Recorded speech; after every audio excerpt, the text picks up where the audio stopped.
Nous voulons maintenant rapidement aller dans la parole de Dieu. Je vous ai retenu déjà longtemps hier. C'était dans l'église du frère Suleiman, l'assemblée du frère Suleiman, mais je me suis réjoui de ce que le Seigneur nous a accordé sur cette expression, le son. Nous parlions d'un son incertain qui, dans ce temps, retentit. Et ensuite, alors que nous avons fini de parler de ce sujet, nous avons parlé du ton clair et certain que nous avons entendu, du son clair et certain que nous avons entendu. Et je crois que Dieu va nous aider à entendre ce ton particulier, ce son particulier dans ce temps. Nous remarquons que le son clair de sa parole est toujours le ton certain, c'est le ton de l'évangile. Et l'évangile ne peut pas venir en parole seulement, mais par la preuve et la démonstration du Saint-Esprit, de l'Esprit et de la puissance. Et ce qui s'est passé le jour de la Pentecôte, le mouvement et le vent tumultueux, c'était quelque chose de certain. La vie était liée à cela. La vie de Dieu, la vie divine pour l'Église, au commencement, a été manifestée. Est-ce que vous pouvez tous m'entendre bien? J'ai repris certaines idées de Paul Rieger. Vous savez comment est-ce qu'il a prêché? Il a enlevé sa veste pendant qu'il parlait et il a fait des mouvements sur la plateforme. Il a utilisé ses deux mains en le faisant et parfois même il s'éloignait du micro. Et ici je vois le frère Collett est assis dans l'assemblée ici. Si quelqu'un ne croit pas que aussi des méthodistes ont reçu le Saint-Esprit, il y en a un ici qui a reçu le baptême du Saint-Esprit. Un prédicateur méthodiste du Kentucky qui a reçu le baptême du Saint-Esprit. Et maintenant est un serviteur de Dieu humble. Nous sommes heureux de ce que le Saint-Esprit est là pour tous ceux qui veulent le recevoir. Tous ceux qui sont réellement prêts à venir sur le fondement que Dieu a préparé pour cela. C'est là pour les baptistes, les presbytériens, les catholiques, les méthodistes, pour tout, pour les protestants, pour les noirs, les blancs, les rouges, les jaunes, pour tous. La puissance du Saint-Esprit est là. Bon. Si vous voulez pour un moment courber vos têtes pour la prière, nous pouvons le faire maintenant. Avant de prier, avec des têtes courbées, avez-vous peut-être une requête particulière? Est-ce que vous voulez alors lever vos mains si cela est le cas? Que Dieu vous bénisse. Que Dieu puisse bénir chacun individuellement et vous accorder ce dont vous priez. Père Céleste, nous nous approchons de ton trône de la grâce, pas du trône de ta justice, car là, nous ne pourrons pas subsister. Nous ne demandons pas de la justice, sinon nous périrons. Nous demandons ta grâce et ta miséricorde.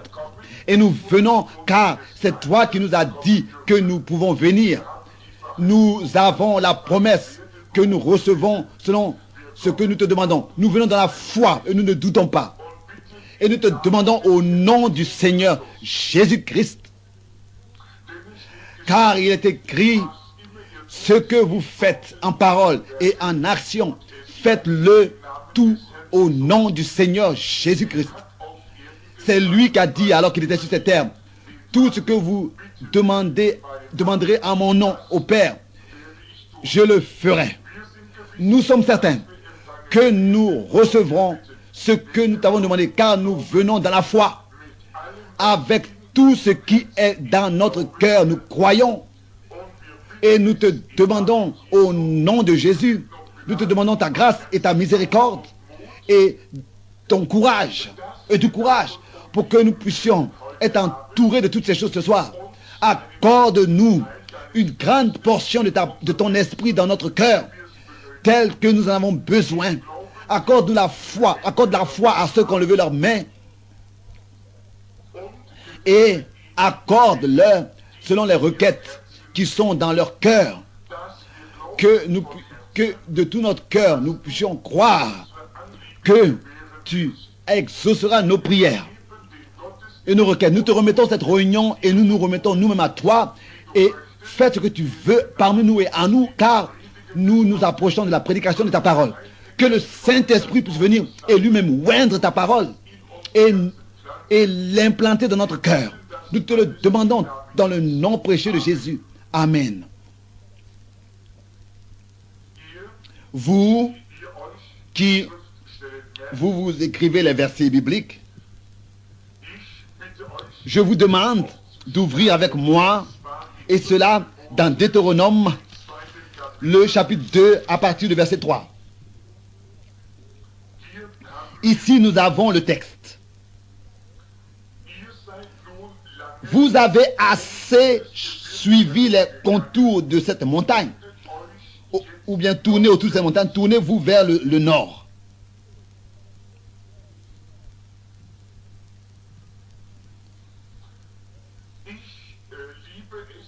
J'aime enseigner sur l'Ancien Testament, car l'Ancien Testament est une image du Nouveau.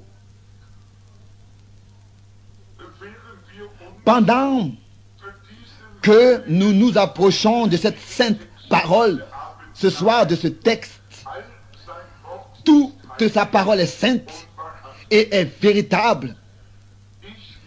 Et je voudrais tirer un parallèle entre l'Ancien et le Nouveau Testament, des jours passés et du jour dans lequel nous sommes aujourd'hui, du temps dans lequel nous sommes aujourd'hui.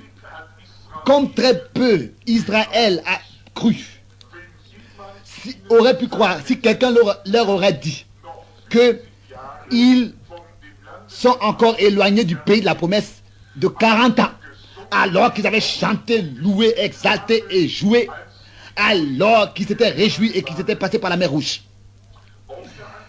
De l'autre côté de la mer Rouge, ils n'auraient pas pu croire si on leur avait dit cela.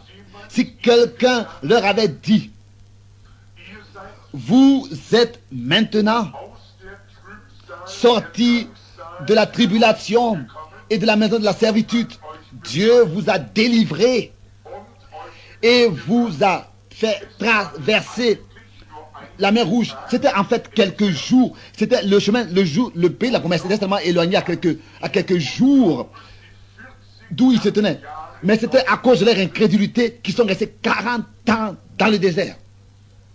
Ils ont été retenus 40 ans. Et nos pères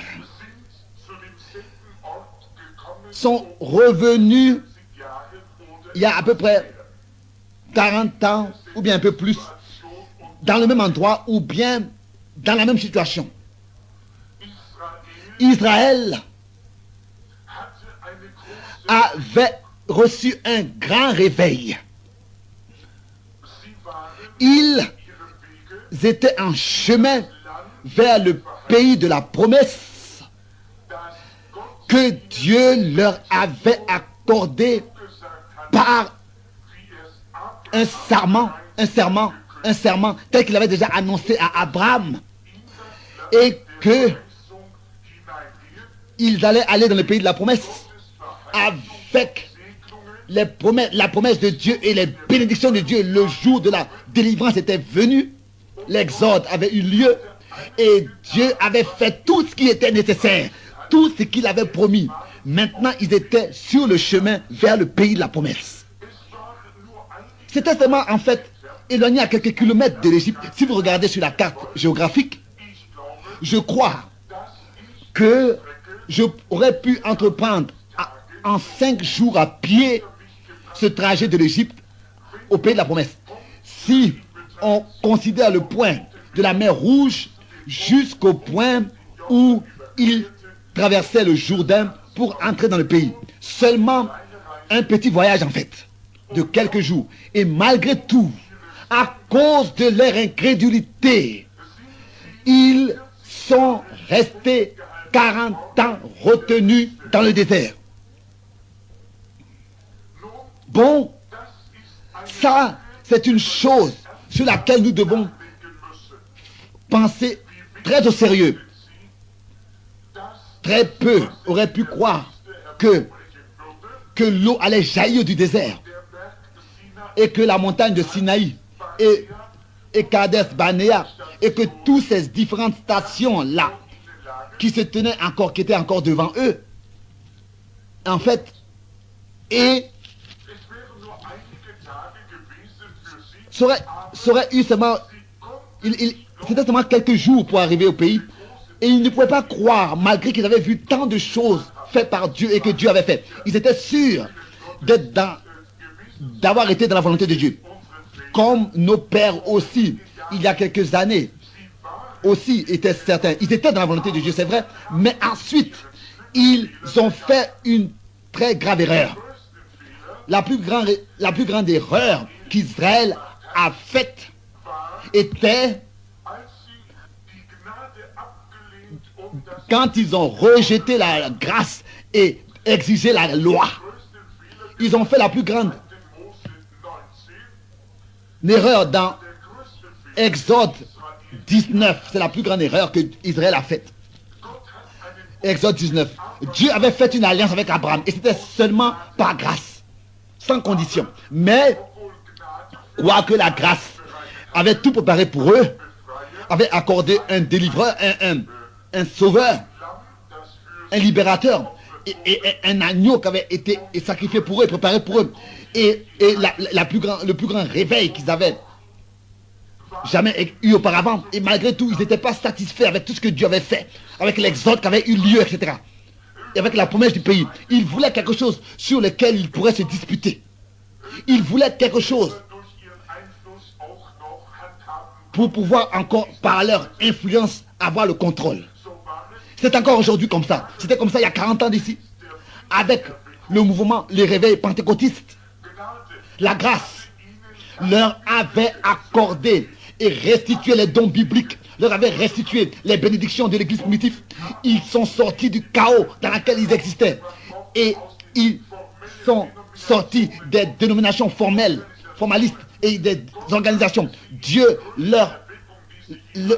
avait accordé le plus grand réveil qui existait. Il a infusé son Saint-Esprit comme dans l'église primitive. Ils étaient en esprit.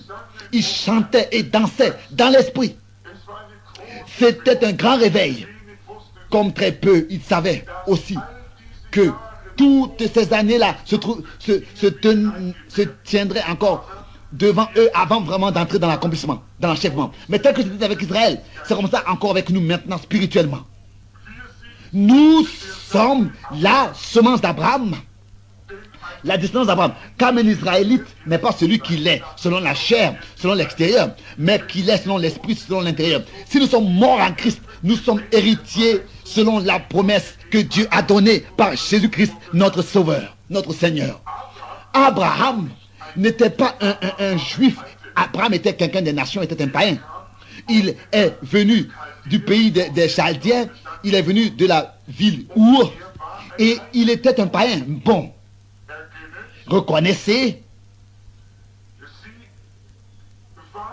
ils n'étaient pas éloignés, ils n'étaient pas loin du pays de la promesse, mais ils ont manqué, ils ont refusé d'entrer en possession de ce que Dieu avait préparé pour eux. Et ils voulaient eux-mêmes ajouter quelque chose, eux-mêmes d'eux-mêmes faire quelque chose. Et c'est comme ça que nous faisons toujours de nouveau nos erreurs. Quand nous essayons d'ajouter quelque chose à ce que Dieu a fait et ce que Dieu a dit, nous devons laisser les choses telles qu'il les a données dans les Écritures. Il y a depuis plus de 2000 années, ça a été ainsi. On a toujours essayé, toujours de nouveau, d'ajouter quelque chose. Même le Notre Père, ils ont essayé de transformer le Notre Père, de l'améliorer, de le formuler de manière différente. Vous ne pouvez pas le faire. Car ce qu'il dit est parfait. Depuis le commencement des chats. Vous ne pouvez pas encore le rendre parfait, plus parfait qu'il est. Il est déjà parfait. Et Dieu est le seul qui est parfait. Et ce qui vient de Dieu ne peut pas être amélioré et rendu parfait. C'est déjà parfait. Et si nous pensons que Dieu a besoin de nous, de notre aide, il n'a pas besoin de notre aide. Il est Dieu. Il fait ce qu'il veut. Vous dites, bien sûr, il doit utiliser un homme pour prêcher sa parole. Oui, mais est-ce que Jean-Baptiste n'a pas dit, Dieu est capable de ces pierres-là de faire des enfants d'Abraham? Bien sûr qu'il est le créateur. Il peut faire ce qu'il veut, car il est Dieu. Bon. Nous trouvons ici, nous constatons que toutes ces choses, ils avaient préparé la Pâque, l'agneau, le sacrifice. Dieu leur avait accordé du haut des cieux en tant que nourriture et préparé du haut des cieux en tant que nourriture la manne. Il leur a donné le rocher duquel ils pouvaient boire et être abreuvés. Il a préparé tout pour eux. Il a pris soin. Et le serpent des reins qui était élevé pour qu'ils puissent regarder à lui quand ils étaient mordus. Et malgré toutes ces choses-là, il voulait encore la loi. Il voulait une expérience théologique. Il voulait des doctrines, des interprétations, pour qu'ils aient quelque chose à pouvoir dire et à organiser et à faire quelque chose d'eux-mêmes. Ça, c'est encore la même chose qui s'est passée avec le mouvement pentecôtiste, avec le réveil qui a eu lieu il y a 40 ans d'ici, qui a commencé il y a 40 ans d'ici. Dieu les avait appelés à sortir. Dieu a utilisé un homme en Californie, qui était un nègre, qui voyait d'un seul œil, qui était manchot. Et il lui a donné l'expérience du baptême authentique du Saint-Esprit. Et c'est de là que ça s'est transporté sur la rue de la Souza. Et c'est de là que le centre missionnaire a commencé. Et c'est de là-bas que cette expérience, ce réveil s'est propagé dans toute la nation. Et ce réveil est passé de nation en nation. Jusqu'à que l'expérience de la Pentecôte et le mouvement et le réveil pentecôtiste a été connu dans le monde entier. Quelle bénédiction ça a été. Dieu avait préparé toutes choses par sa grâce. Beaucoup de ces hommes-là ne pouvaient même pas écrire leur nom. Il y en a même qui venaient à la réunion, au culte, avec le chariot et le cheval. Et certaines femmes étaient en train encore de s'occuper des enfants. Et pendant que l'homme allait prêcher, ils étaient en train de tricoter et de préparer le pain. On s'est moqué d'eux. On les a rappelés de jouer un rôle de saint, etc. Et on les a calomniés et dit toutes sortes de choses sur eux. Certes, parfois même, on voulait même, certains d'eux, on voulait les amener en prison, ou bien dans des maisons de fous, car on a dit, vous n'êtes pas normal. Et il y en a d'autres qui étaient pendant la nuit en prison. Qu'est-ce que c'était? Dieu avait accordé et préparé le plus grand réveil. C'était le plus grand réveil que cette nation avait connu. Jamais il y aura encore un tel réveil comme le réveil pentecôtiste, c'est vrai. Wesley ne l'avait pas. Moody ne l'avait pas. Perkins ne l'avait pas. Calvin Knox, tous ces grands réformateurs n'avaient pas eu un grand réveil comme celui de la Pentecôte. C'était le plus grand réveil que la terre a connu depuis la Pentecôte. Maintenant, bien sûr que dans les dernières années, ils ont eu beaucoup de réveils, de conversion. Et l'église pentecôtiste a plus de convertis seul que toutes les autres communautés et églises ensemble. Mais où est-ce qu'ils ont fait leur erreur? Comme Israël aussi.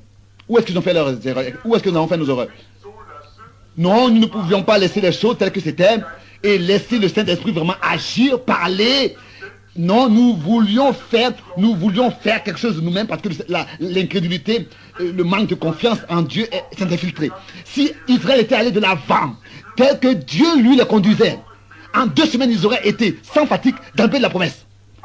Mais ils devaient murmurer, ils devaient se plaindre, ils devaient calomnier, ils devaient parler mal, ils devaient apporter une falsification et une substitut. Et si le mouvement pentecôtiste était aussi resté dans l'esprit, tel que Dieu avait déterminé les choses, car Dieu était dans ce réveil, il était dans ce mouvement, c'était certain. Alors aujourd'hui, nous aurions déjà été dans le millénium. Vous voyez, ce qui s'est passé avec Israël a été un exemple. Ce qui s'est passé pour eux se passe avec eux, se passe avec nous. Ça c'est écrit dans 1 Corinthiens 10. Ils ne pouvaient pas se laissaient seulement conduire par le Saint-Esprit. Ils voulaient faire quelque chose pour avoir un nom et fonder des organisations. Ils ont formé les choses. Et quelqu'un disait ensuite, j'ai reçu la révélation qu'on doit baptiser au nom de Jésus. Et qu'est-ce qui s'est passé? Au lieu d'aller de l'avant et de reconnaître et d'ajouter les autres vérités bibliques, après avoir reconnu qu'on doit baptiser au nom de Jésus-Christ, ils ont fait une organisation et maintenant, il y a beaucoup d'organisations qui ont apparu. Et l'un dit, Jésus revient sur un cheval blanc. L'autre dit, il revient sur une nuée blanche. Qu'est-ce que ça me dérange? Ce qui est important, c'est qu'il revienne et que nous soyons prêts. Pourquoi est-ce que vous ne vous laissez pas tous ces différents? Si le nom de Jésus qui a été ajouté à ce mouvement, vous aurez dû savoir que chaque plante que mon Père Céleste n'a pas plantée sera déchirée, sera déterrée. Pourquoi est-ce que vous vous inquiétez? Si la chose vient de Dieu, elle demeurera. Si elle ne vient pas de Dieu, elle ne demeurera pas. Laissez les choses, arrêter de parler mal et de critiquer. C'est pas vous qui avez planté, vous n'avez pas besoin de déraciner non plus. Bien sûr, nous avons aujourd'hui les unitaires, les trinitaires, nous les avons tous, les unitaires, et l'un se dispute et se querelle avec l'autre. Ici, des petits groupes là, des petits groupes là, des petits groupes, des divisions, ici là, et chacun parle mal de l'autre. Et chacun dit, nous sommes dans le juste, venez à nous, et nous avons ceci, nous avons cela. Des groupes partout. Nous sommes en fait pas divisés et séparés. Nous ne devions pas l'être. Nous devions être un en tant que croyants, ayant la même espérance vivante, une seule parole, un même Christ, un seul baptême, un seul Dieu. Nous voulons ensemble aller de l'avant en tant que combattants de Christ. Nous aimer les uns les autres. Nous allons de l'avant comme dans la guerre. Pas dans des organisations, mais sous la croix réunie, au pied du Seigneur. Et nous allons de l'avant avec Jésus. C'est ainsi que ça a toujours été. Les hommes ont toujours apporté leur contribution à l'œuvre de Dieu. Ils voulaient le faire de leur manière. La même chose a eu lieu avec Israël. Ils voulaient déjà avoir un roi. Dieu était le roi. Dieu voulait toujours avoir la première place parmi son peuple et diriger tout ça. Et l'homme veut aussi se lever et dire, nous sommes quelque chose. Il dit ici, oui, ici, nous avons ici le directeur général, nous avons etc. et tous ces grands titres pour élever quelqu'un à qui on regarde. Et ensuite, ils se disputent, etc. Même avant que quelqu'un monte là. Il y a même des combats entre eux. Chacun veut avoir la première place. Mais qu'est-ce que c'est? Comment est-ce que vous pouvez avoir de la foi si vous regardez à la personne et jugez les uns parmi les autres? Bien sûr qu'on dit, oui, l'ancien, c'est lui quelque chose à dire, ou bien l'autre dit, nous devons prêter l'oreille à lui, etc. Oui, le frère tel et tel. Ils essayent d'être quelque chose dans leur propre organisation. Cela n'est pas correct. Vous devez avoir la foi en Dieu. Vous devez abandonner tout pour réellement croire la véritable parole de Dieu. C'est peut-être raison que vous êtes pentecôtiste, parce que vous avez expérimenté vraiment l'expérience de la Pentecôte. Vous êtes sortis tel qu'Israël était sorti, et vous avez été appelés à sortir pour être séparés, tel qu'Israël avait été appelé à sortir et a été séparé pour former l'église du Dieu vivant et était l'église du Dieu vivant. Vous voyez? Vous avez été aussi appelés à sortir. C'est pour former l'église. Mais qu'est-ce que vous avez fait?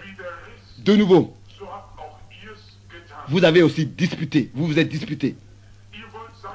Vous voulez être comme eux. Israël voulait un roi. Samuel le prophète les a convoqués et a dit, écoutez, je veux vous dire quelque chose. Peut-être un peu de cette manière. Est-ce que vous voulez être comme les Philistins? Est-ce que vous voulez être comme les autres nations du monde? Ils ont leur roi, c'est sûr, mais vous, votre roi, c'est Dieu, le Seigneur. Chaque vrai prophète dirait la même chose. Il n'apportera rien d'autre. si ce n'est que de montrer le chemin de Dieu, de montrer la parole de Dieu. Laissez Dieu être votre roi. C'est lui qui veut vous conduire, vous diriger. Mais il voulait être comme les autres nations, malgré tout. Le vieux Samuel s'est levé et il a dit, Dieu est votre roi. Dieu est notre roi. N'essayez pas d'imiter les autres peuples et le monde. Laissez-les aller comme ils veulent. S'ils veulent avoir un roi, s'ils veulent avoir leur grand titre, etc. Et tout d'un style et Hollywood et du monde. Laissez-les aller. Mais ce n'est pas le programme de Dieu pour les enfants de Dieu. Non. Ce n'est pas le programme de Dieu pour les enfants de Dieu. Nous n'avons pas besoin de ces choses. Nous avons besoin de Dieu en tant que roi. Laissez-les avoir leur roi, mais pas vous. Pour vous, ce n'est pas déterminé. Bon. Nous considérons ce qui s'est passé. Nous observons ce qui s'est passé.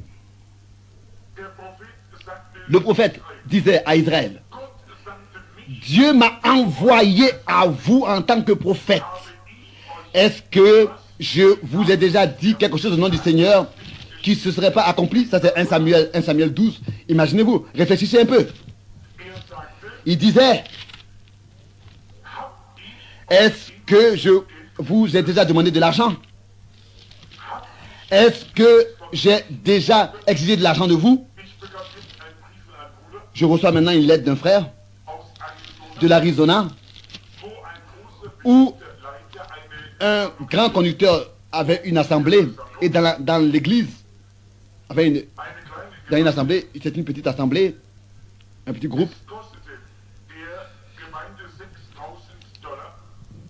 Et ça avait coûté à l'église $6,000 pour qu'il puisse seulement venir. Et encore $10,000 pour annoncer sa venue dans la radio, etc. Et bien, frères et sœurs, par la radio, quand nous pensons à cela, ce que $6,000 pourrait faire dans le champ missionnaire pour aider un frère, peut-être là-bas en Afrique, ou bien des frères sans chaussures, ou bien en Inde, ou bien quelque part, qui sont démunis, pour qu'ils puissent aller prêcher la parole de Dieu. Et ici, des milliers de dollars qui ont été investis dans des bâtiments. Je sais que nous avons besoin des bâtiments, mais pas un bâtiment en marbre. Il n'y a pas longtemps, j'ai vu où une grande organisation se trouvait, où ils avaient un grand bâtiment qui bâtissait de 6 millions de dollars. Et pendant ce temps, des missionnaires ont faim dans le champ missionnaire. Et nous disons que Jésus revient bientôt.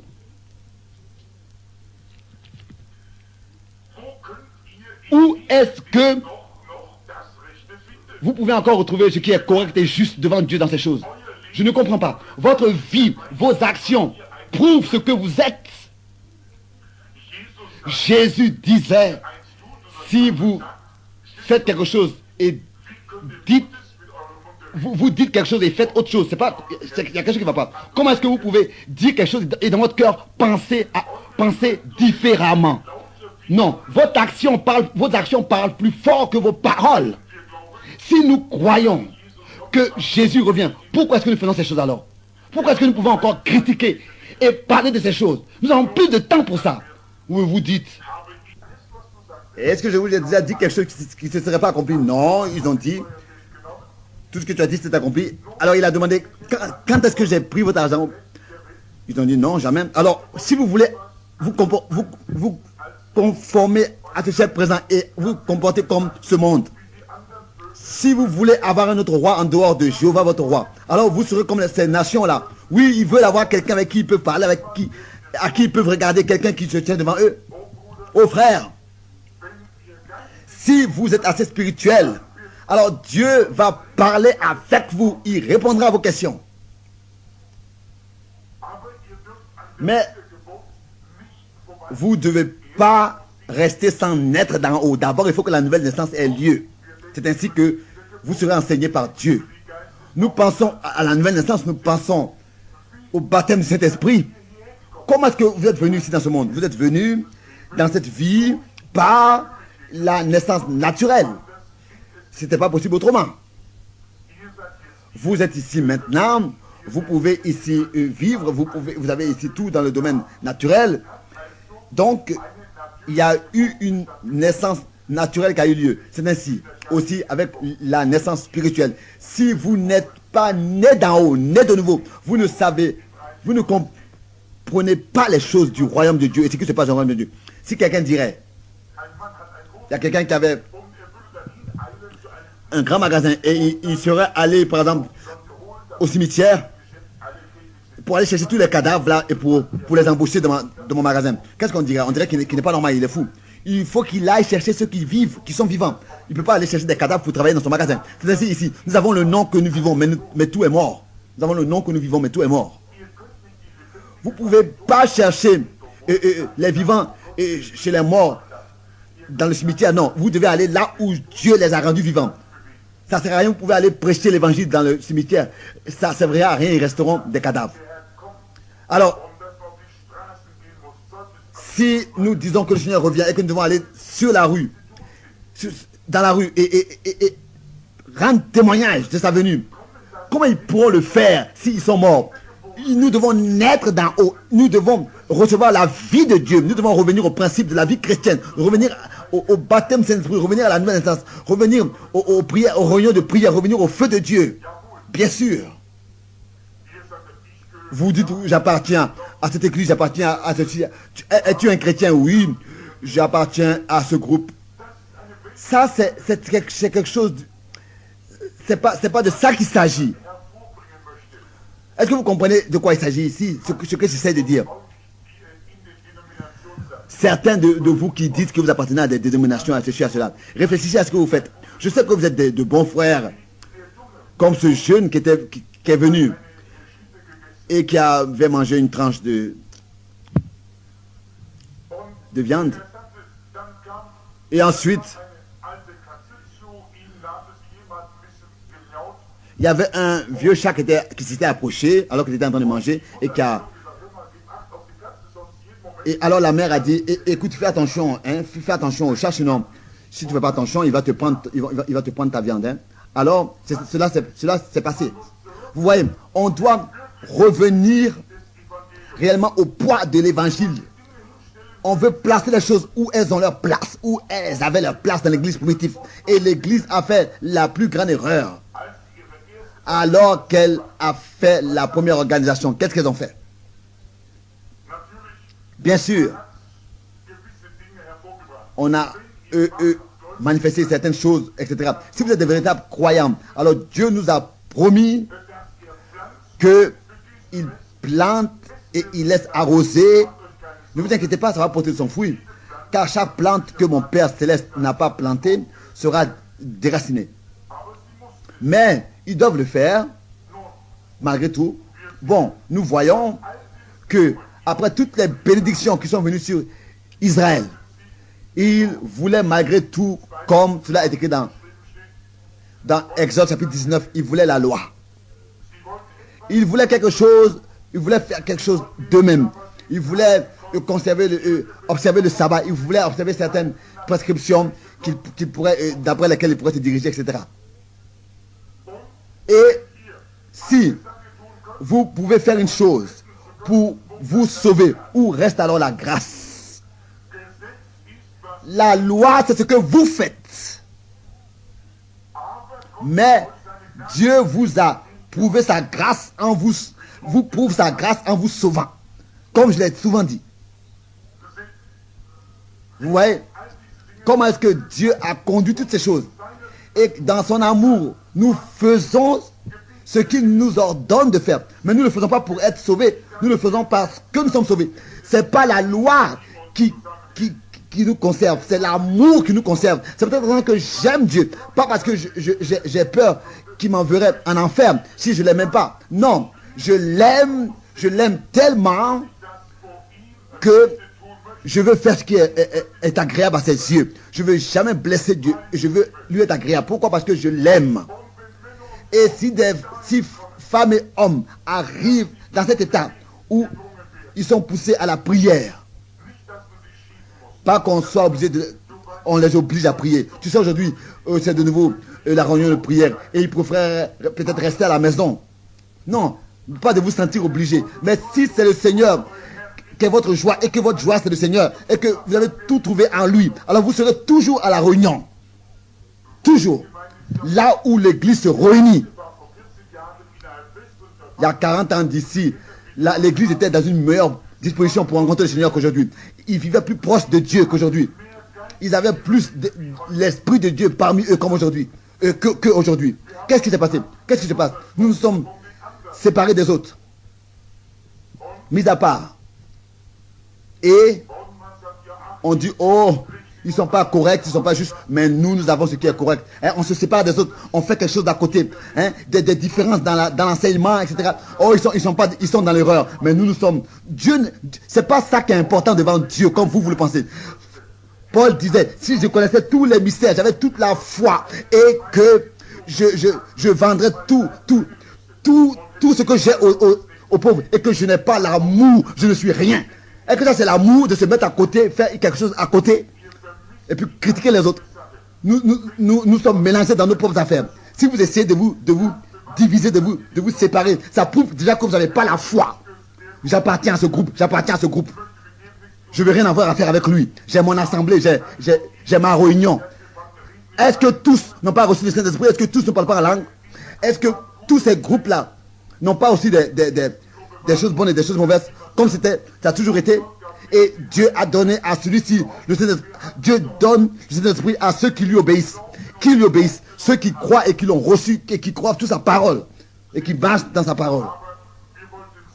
Mais ils voulaient faire quelque chose d'eux-mêmes, comme les méthodistes, comme les presbytériens, comme les catholiques. Ils veulent faire une organisation. Vous voyez? C'est comme ça que Martin Luther a déjà manqué, pas lui, mais ceux qui le suivaient. John Wesley n'a pas commencé. C'était pas ces hommes, mais après ces hommes-là, ils ont tout... Eux, ils avaient toujours conservé le réveil pur. Mais après que ces hommes soient partis, le peuple de Dieu a organisé. C'est comme ça que c'était dans tous les différents âges. D'abord, ils ont reconnu que c'est Dieu, par le baptême du Saint-Esprit. Ils sont restés là. Et ensuite, le deuxième groupe. Et ensuite, il a dit, nous devons faire ceci, nous devons faire cela, nous devons infiltrer cela, etc., etc. Toujours, ils veulent faire quelque chose d'eux-mêmes. Et nous faisons un groupe à côté, nous nous séparons des autres. Et on pense... Hein, et bon, c'est ce frère-là, c'est ce frère-là qui va nous conduire, etc., etc. Bien sûr. Et c'est de nouveau une organisation qu'on est en train de faire comme l'autre. Comme tous les autres font, comme toutes les autres organisations. Ils veulent une loi, ils veulent des prescriptions. Ils veulent quelque chose qu'ils peuvent faire d'eux-mêmes. Ils veulent devenir des grandes personnes, des œuvres qu'ils peuvent faire eux-mêmes. Non, Dieu, lui, il prépare les œuvres dans lesquelles nous marchons. Si nous sommes dans la foi, il va, comme il est écrit dans Ephésiens 2, verset 10. C'est Dieu qui ajoute à l'église ceux qui sont sauvés.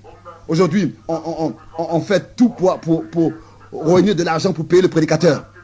On a des jeux de loterie, etc. Dans les réunions. Vous voyez, les gens veulent faire quelque chose. On a des jeux dans les réunions. Et ils ont toujours comme ça essayer de produire quelque chose d'eux-mêmes. Dieu va prendre soin de son peuple et de son œuvre. Il va prendre soin de ses prédicateurs comme il a pris soin de ses lévites. Et c'est ainsi que le peuple donne la dîme. C'est pas comme ça une parole de l'Ancien Testament. Car dans le Nouveau Testament, c'est aussi comme ça. Dieu donne un ordre et cela reste ainsi. Comme avec le sang. Quelqu'un disait, je veux te dire, nous faisons ceci, nous faisons cela, nous conservons cela, nous avons ceci, nous avons cet enseignement, etc. Et nous montrons le chemin qui mène à Christ.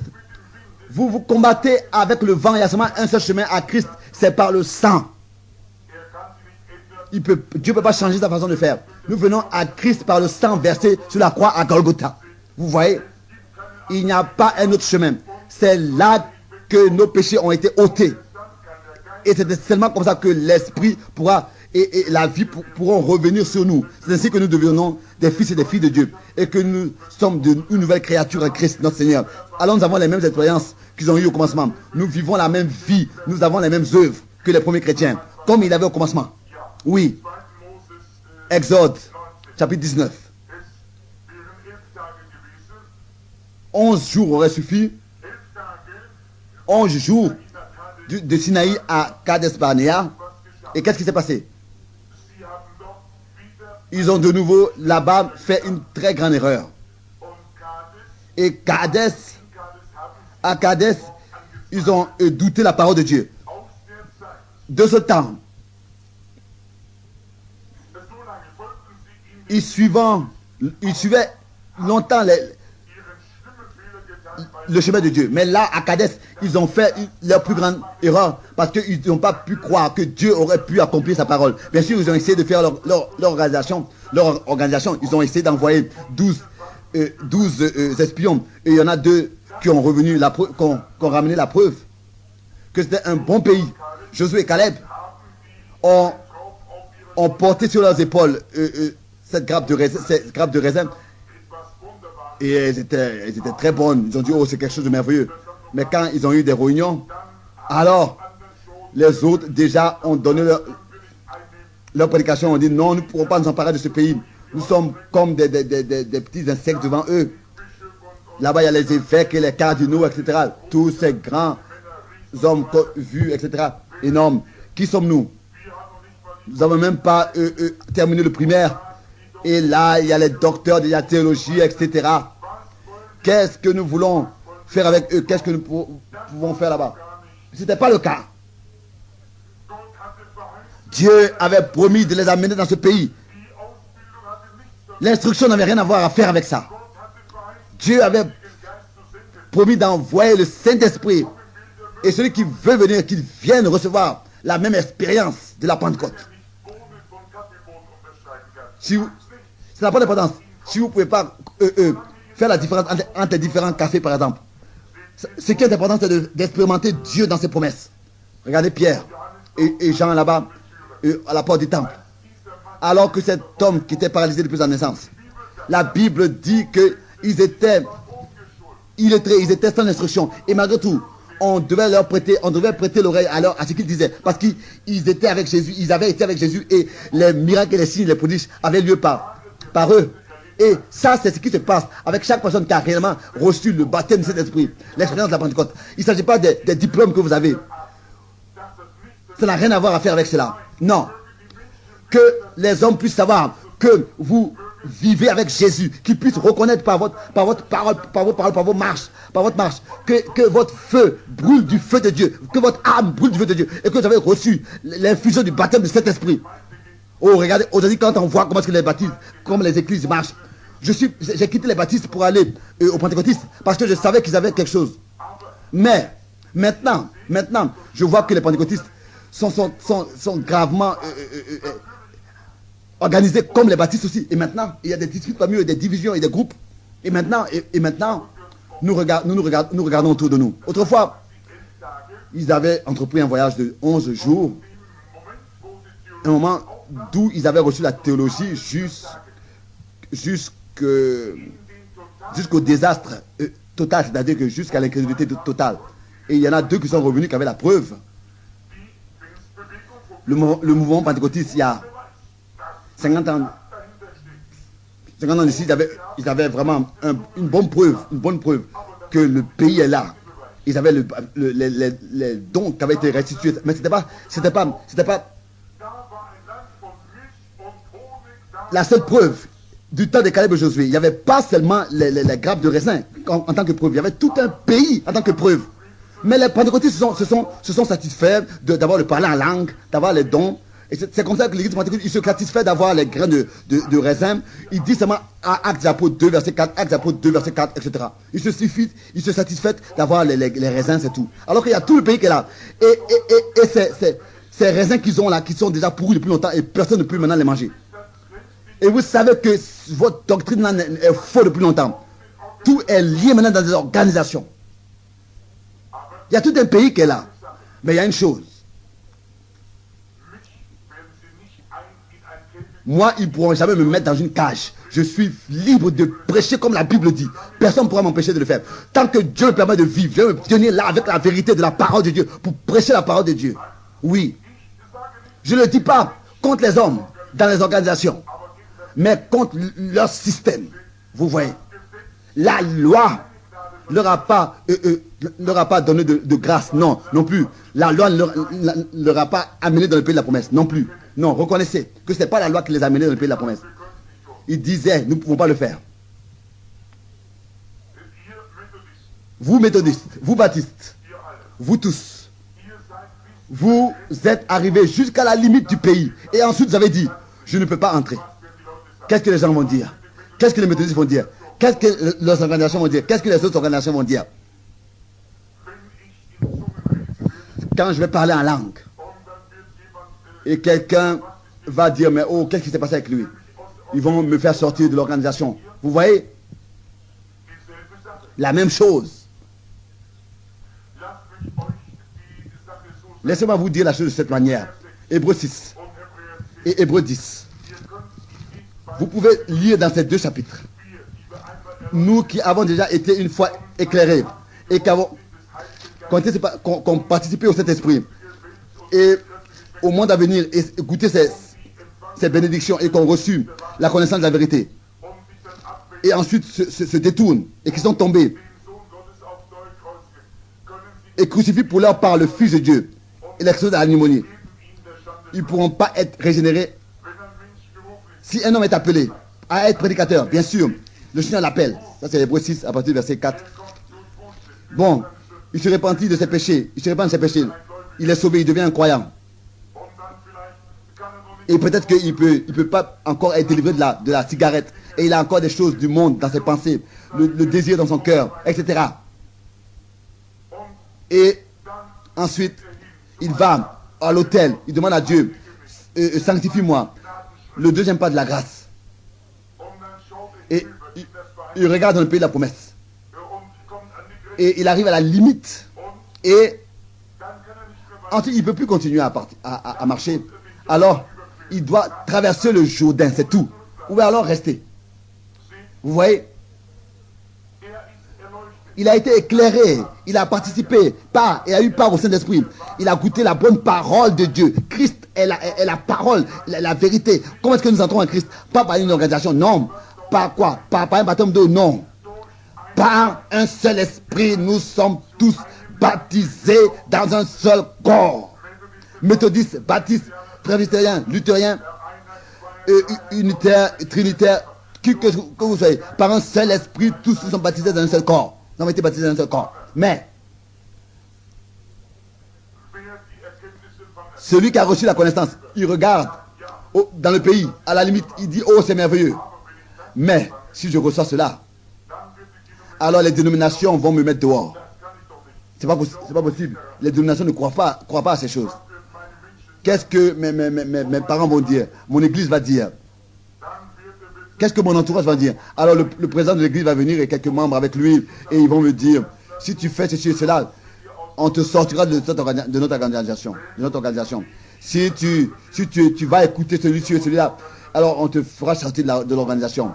Oh, qu'est-ce qui se passe avec de telles personnes, avec de tels prédicateurs? Ils doivent revenir à Golgotha pour que quelque chose avec eux se passe.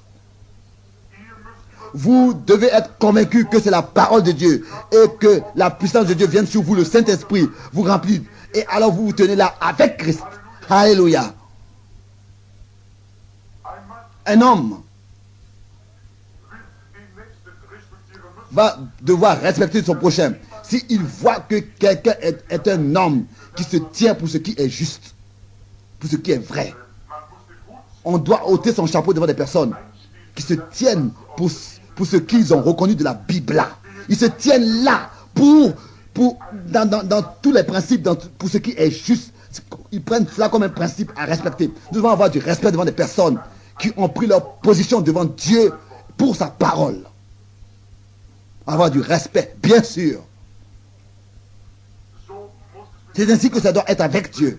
Si il trouve une personne à qui il peut faire confiance, à qui il peut révéler sa parole, alors que cette personne puisse se tenir dans ce que Dieu lui a révélé, et qu'il puisse se tenir là sur l'enseignement de la Bible et le prouver au peuple de Dieu. Alors vous prenez la parole de Dieu, vous prenez chaque écriture, telle qu'elle est écrite, et Dieu est obligé directement de venir et de confirmer sa parole avec des signes, des prodiges, des miracles, comme il a promis de le faire et qu'il le fera. pas stopper aux premières choses et s'arrêter. Non, non. Il y a tellement de choses. Nous devons continuer à aller. C'est tout un pays, pas seulement des raisins, tout un pays rempli de lait et de miel. Tout nous appartient, pas seulement les grappes de raisin. Tout nous appartient. Nous arrêtons là où nous nous satisfaisons aux grappes de raisin. Ils disent, oh, j'ai reçu cet esprit, je parle la langue. Oh, c'est bien, bon. Mais il y en a quelques-uns qui vont plus loin. Pourquoi est-ce que vous restez là arrêtés? Vous vous tenez là arrêtés, vous n'allez pas plus loin. Vous voyez, participer, ils ont eu part au Saint-Esprit, ils ont goûté la bonne parole de Dieu et les puissances du siècle à venir. Et s'ils tombent, ils repartent dans les choses anciennes, baptisme, méthodiste, ils repartent dans l'esprit religieux, dans les interprétations, etc. Comme les autres. Soit, c'est pas possible qu'ils soient encore renouvelés et amenés à la repentance, c'est plus possible. Puisqu'ils crucifient pour leur part le Fils de Dieu. Regardez, il expose à l'ignominie. Comme dans l'âge de l'Odyssée, le Fils de Dieu le Fils de l'homme est à l'extérieur et il est à l'extérieur du réveil pentecôtiste et il frappe à la porte, il veut entrer. Regardez, si vous n'êtes pas d'accord avec moi, sondez dans l'écriture, sondez si le temps dans lequel nous vivons n'est pas comparable à ce qui a été dit, à ce qui est dit. J'ai encore un avertissement pour vous.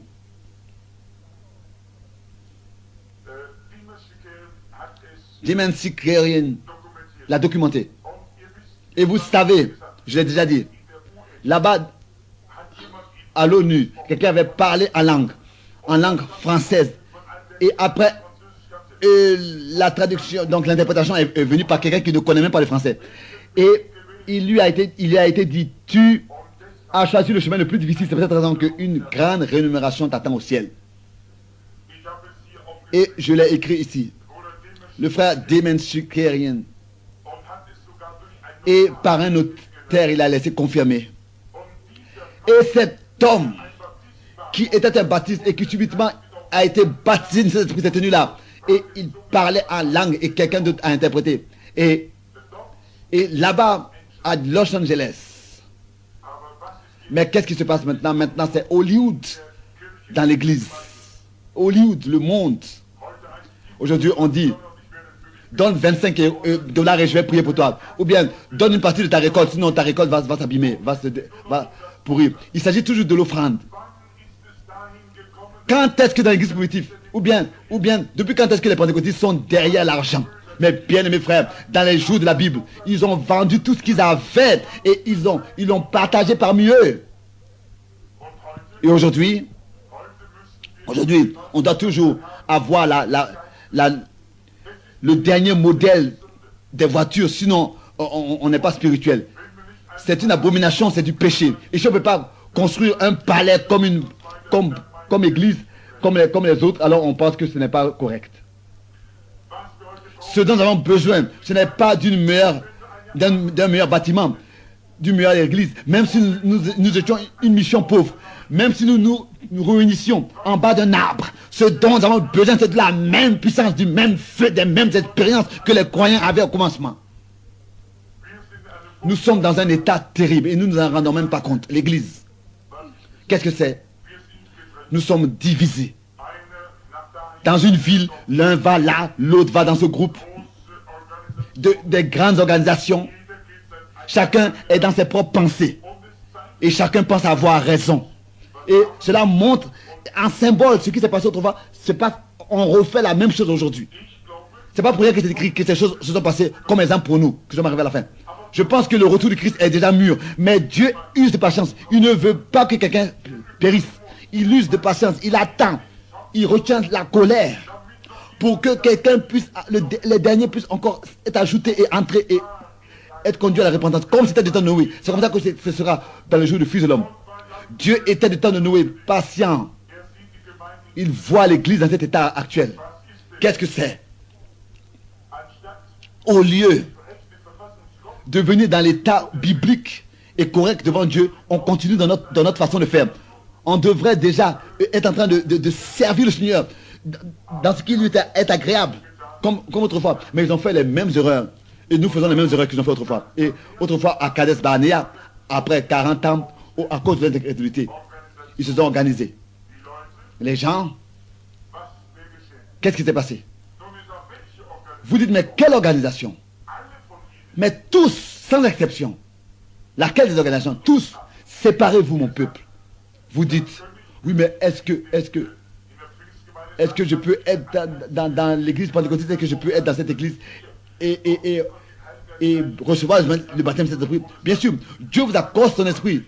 Ça n'a pas d'importance d'où vous venez. Ce qui est important, c'est que vous soyez devenu un enfant de Dieu, né d'en haut par l'esprit et devenir enfant de Dieu, né d'en haut, né de Dieu. Et devenir enfant de Dieu obéissant, et Dieu vous accorde le baptême de cet esprit de toutes les différentes organisations. Comme des charbons, nous serons mis ensemble. Nous devons, pour pouvoir faire un feu, il faut être mis ensemble. On ne laisse pas un charbon seul, ici et là. Le feu brûle vraiment bien quand les charbons sont mis ensemble. Venez ensemble, réunissez ensemble. Et c'est là dans l'amour. C'est pas correct de faire les choses différemment. Ça, c'est l'amour qui retient le charbon et les pierres ensemble dans la maison de Dieu. C'est ainsi que le monde saura que vous me suivez, que vous êtes mes disciples. Quand vous aurez l'amour les uns pour les autres. Si vous vous aimez comme je vous aimais. Pas en formant un groupe là, Non, le monde saura que vous êtes mes disciples. Quand vous aurez l'amour les uns pour les autres. C'est comme ça que le monde saura que vous êtes des chrétiens. Si vous êtes des frères et des sœurs. Si l'amour est parmi vous. Et nous ne pouvons pas prétendre demeurer dans la parole de Dieu si nous ne nous aimons pas les uns les autres. C'est le signe du christianisme, l'amour les uns pour les autres. Si nous nous aimons comme Christ nous a aimés, Dieu achèvera son œuvre parmi nous d'une manière puissante. C'est l'amour de Dieu, c'est le plan de Dieu. Nous voulons aller marcher comme Christ a marché, comme c'est écrit dans Ephésiens 5, dans l'amour. Vous voyez qu'est-ce qu'ils ont fait? Ils sont allés jusqu'à la limite. Et ils disaient, mais c'est impossible. C'est ainsi que Hébreux dit, non, n'est-ce pas? Ils ont dit que c'était impossible. Pour ceux qui ont goûté et en plus ensuite qui sont tombés, c'est impossible d'être renouvelés. Ils ont goûté la puissance du siècle à venir. Ils sont venus à la connaissance de la vérité. Hein. Ils ont regardé dans le pays et ont dit je ne peux pas rentrer. Ils l'ont fait autrefois. Et qu'est-ce qui se passe? Tous sont morts dans le désert. Si nous pensons que Dieu doit nous répondre parce que nous sommes ainsi et ainsi, nous sommes celui-ci et celui-ci. Et si l'église baptiste, par exemple, et l'église unitaire et trinitaire, etc., et ils pensent que Dieu doit les exaucer. Alors vous êtes dans l'erreur. Le peuple d'Israël était 40 ans dans le désert. C'est ainsi que il a fait avec l'église, avec le mouvement, le réveil pentecôtiste. Ils ont dit nous avons la preuve du Saint-Esprit, nous avons le parler en langue, nous avons la guérison divine. Bien sûr qu'il avait aussi. Israël avait aussi la guérison, ils avaient aussi le serpent d'airain, etc. Oui, ils disent, mais frère, madame, nous avons ceci, nous avons cela. Eux aussi, Israël, ils ont eu tout cela. Mais ils sont restés à l'extérieur du pays de la promesse par ces 40 ans. Il ne s'agit pas de ce qu'ils avaient fait. Dieu les avait bénis, bien sûr. C'est ce qui est écrit dans 1 Corinthiens 10. Ils avaient une bonne récolte. Ils avaient leur famille. Ils étaient là-bas. Et ils étaient bénis. Et les choses allaient bien pour eux. Et certains de nos pentecôtistes, bien sûr, ils ont des bâtiments qui coûtent des millions de dollars. Et tout est bien. Ils ont tout ce dont ils ont besoin. Il n'y a pas longtemps, j'étais dans une église. Et il y a un frère qui est assis ici, était là-bas, présent. Et je parlais un soir, alors que j'étais revenu de la Jamaïque. Et que j'avais, pour les hommes d'affaires chrétiens, parlé. Justement, cette personne là-bas, ces hommes-là à qui j'essaie d'apporter le message et de montrer que par les hommes d'affaires chrétiens, les églises ont été rassemblées pour que tous puissent venir. Et quand le pasteur ne vient pas, alors ses membres viennent pour écouter. Et j'ai essayé d'apporter le message du Seigneur à ces personnes, car je voyais en eux mes frères. Et je prêchais assez dur et cru. Et il y a un certain dignitaire, conducteur qui s'est levé et qui a dit, frère Branham, je voudrais te dire quelque chose. Qu'est-ce qui se passe avec vous, homme d'affaires? Vous êtes ici dans l'église, dans la réunion, et vous avez seulement rendu témoignage là-bas en Jamaïque. J'ai fait ceci, j'ai fait cela. Et ensuite, Dieu m'a béni. J'ai fait terresтрement ceci, j'ai atteint terresтрement ceci et cela. Et j'avais avant une petite voiture, maintenant une grande voiture. Et j'avais pas de maison, maintenant il m'a donné une maison. Ils ont rendu témoignage. Ces gens-là ne veulent pas entendre ça. C'est pas ça l'évangile. Ça, c'est contre la Pentecôte. Le jour de la Pentecôte, ils ont vendu tout ce qu'ils avaient. Ils l'ont donné aux pauvres. Et ça, c'est ce que vous aurez dû leur dire au lieu d'énumérer tout ce que vous avez. Eux, ils marchaient avec Jésus et ils demeuraient avec lui, bien sûr. Et ce conducteur-là, ce soir, s'est levé donc et a dit, frère Branham, je voudrais maintenant te dire quelque chose. Ça, c'est là où les pentecôtistes autrefois, ou bien l'église primitive a... Et vous savez ce qu'il m'a dit? Il me dit, mais c'est justement l'erreur que l'église primitive a fait, de vendre tout ce qu'ils avaient. Moi, je ne vous demande pas de vendre votre maison et de vendre ce que vous avez. Je vous dis seulement de suivre Christ. Et je lui ai dit, mais écoute frère, est-ce qu'ils n'étaient pas conduits par cet esprit en faisant cela? Il a dit, mais est-ce que tu penses que cet esprit les conduirait à faire une erreur? J'ai dit, mais je peux te prouver par les Écritures qu'ils n'ont fait aucune erreur en faisant cela, en vendant ce qu'ils avaient. Et toi, si tu veux me prouver le contraire, alors fais-le. Vous voyez, ces personnes-là n'avaient pas où ils pouvaient aller. Ils ont vendu tout et ils allaient ici et là. Et Dieu voulait qu'ils le fassent pour... C'est ainsi que le message a été propagé dans le pays, partout, parce que partout, ils ont voyagé et ils n'avaient plus de maison dans laquelle ils auraient pu rester.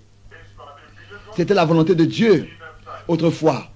Vous voyez, ils ne pouvaient plus revenir. Ils avaient plus où demeurer.